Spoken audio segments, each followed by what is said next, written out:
Good morning. I am Anil Agarwal, former Chief Manager, Punjab National Bank. Now, one of the user has given repeated request for making a video on 2-3 aspects. So I will cover 2 aspects out of that, and third aspect I will cover tomorrow. First aspect is economic capital framework. Now, as the name suggests, it is related to capital. Now, say banks are operating in a market where there are various type of risk.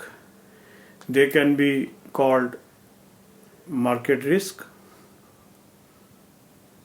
they can be operational risk, and they can be related to default by the borrowers, that is default risk.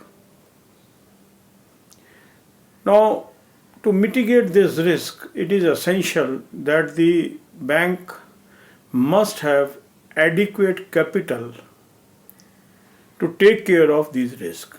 So what is the main function of banks?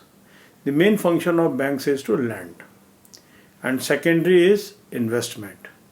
And how they are able to lend or invest? They take money from the public, that is in shape of deposits. So they are having this money of public, that is the trust money, and they deploy this in credit and investment. That means they are under obligation to repay the deposits.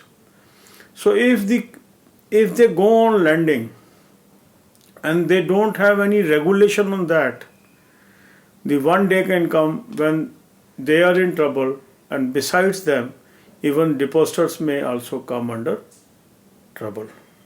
To maintain the faith in banking system, it is the role of the regulatory body, that is Reserve Bank of India in India, to devise or to stipulate or to fix a regulatory capital. So economic capital framework is nothing but maintenance of a regulatory capital. That means all banks are mandated, or they have to mandatorily maintain a specific level of capital with reference to their risk-weighted assets. Now the next question comes, what is risk-weighted asset?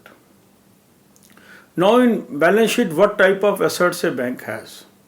The assets is cash holding, which they are keeping for day-to-day operation, balance with Reserve Bank of India, balance with other banks. Then they have investments, and then they have credit. Now every asset has its own risk. Say cash, it has zero risk. So there is no need to provide capital for this. So once we will calculate risk-weighted assets, we will assign 0 to weight to the cash and multiply the cash holding with 0. That means we will get a capital, that is asset, that is equal to 0. Then balance with banks, again risk weight is 0. Say in investment, most of the investments by the banks are with government or state governments. That means there is very little chance of default. But there may be investments where banks have put money in shares or in debentures or bonds of corporates where defaults may happen. So somewhat risk is to assign to these assets. Then credit. In credit also, according to asset classification, whether it is a asset is in standard, substandard, doubtful or loss, various weights are assigned. So whatever is the size of balance sheet, every bank has to calculate a risk-weighted assets. So risk-weighted assets means the type of assets multiplied by a factor. We come out a figure and then we aggregate all the figures, so it will be a risk-weighted asset. Say in one bank balance sheet there is total assets worth 1 lakh crore.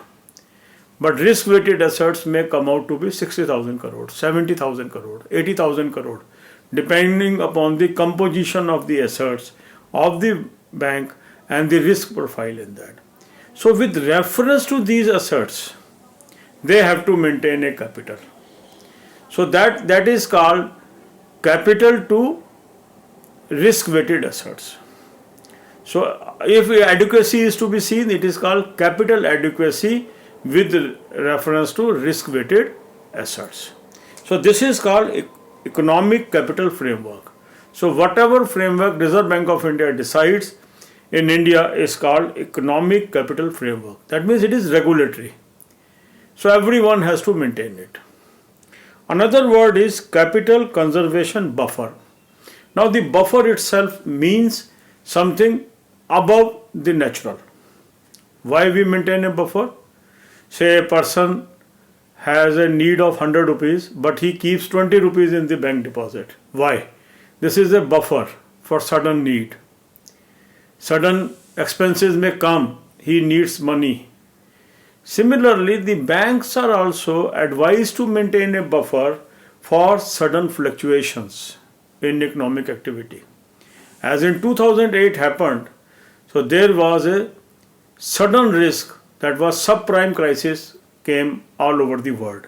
And Indian banks were lucky because they were maintaining adequate capital. None of the bank failed during that period, although number of banks internationally, globally, maybe in US, UK and other developed nations failed. Indian banking system is very robust. But since India is following Basel guidelines, so India also agreed that we will be maintaining a buffer higher than stipulated by Basel. So now that is postponed to next year. Earlier this was to be maintained from 2019, now this will be maintained 2020. So capital conservation buffer is, that means whatever money you are earning these years, you will be providing additional capital so that there is a buffer build up. If some sudden problem comes, bank is saved. So these are the two terms I have discussed today. As far as Basel 3 is concerned, I will discuss in another video. अब यही बातें हम हिंदी में करेंगे. अब एक शब्द है इकोनॉमिक कैपिटल फ्रेमवर्क. अब जैसे आप जानते हैं बैंक्स क्या करते हैं, बैंक्स लोगों से डिपॉजिट लेते हैं, उसको उधार देते हैं या उसको इन्वेस्ट करते हैं. जब हम उधार देते हैं तो उसमें एक सबसे बड़ा रिस्क आता है, रिस्क ऑफ डिफॉल्ट, कि दूसरा व्यक्ति पैसा वापस ही ना करे. या कई बार ऑपरेशनल रिस्क भी हो जाता है कि कहीं फ्रॉड हो गया, कहीं कुछ हो गया. मार्केट रिस्क भी हो जाता है कि पूरे वर्ल्ड में मार्केट्स क्रैश हो जाए, प्राइजेस चेंज हो जाएं, खासकर जो कि इन्वेस्टमेंट के अंतर्गत आता है बैंकिंग को.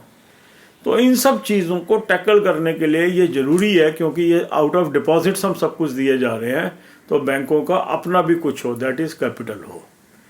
तो रेगुलेटरी फ्रेमवर्क के अंदर जो उस कंट्री का रेगुलेटर होता है, जैसे कि इंडिया में रिजर्व बैंक ऑफ इंडिया है, वो एक कैपिटल प्रिस्क्राइब करता है कि आपको रिस्क वेटेड एसेट्स के मुकाबले इतनी कैपिटल मेंटेन करनी होगी.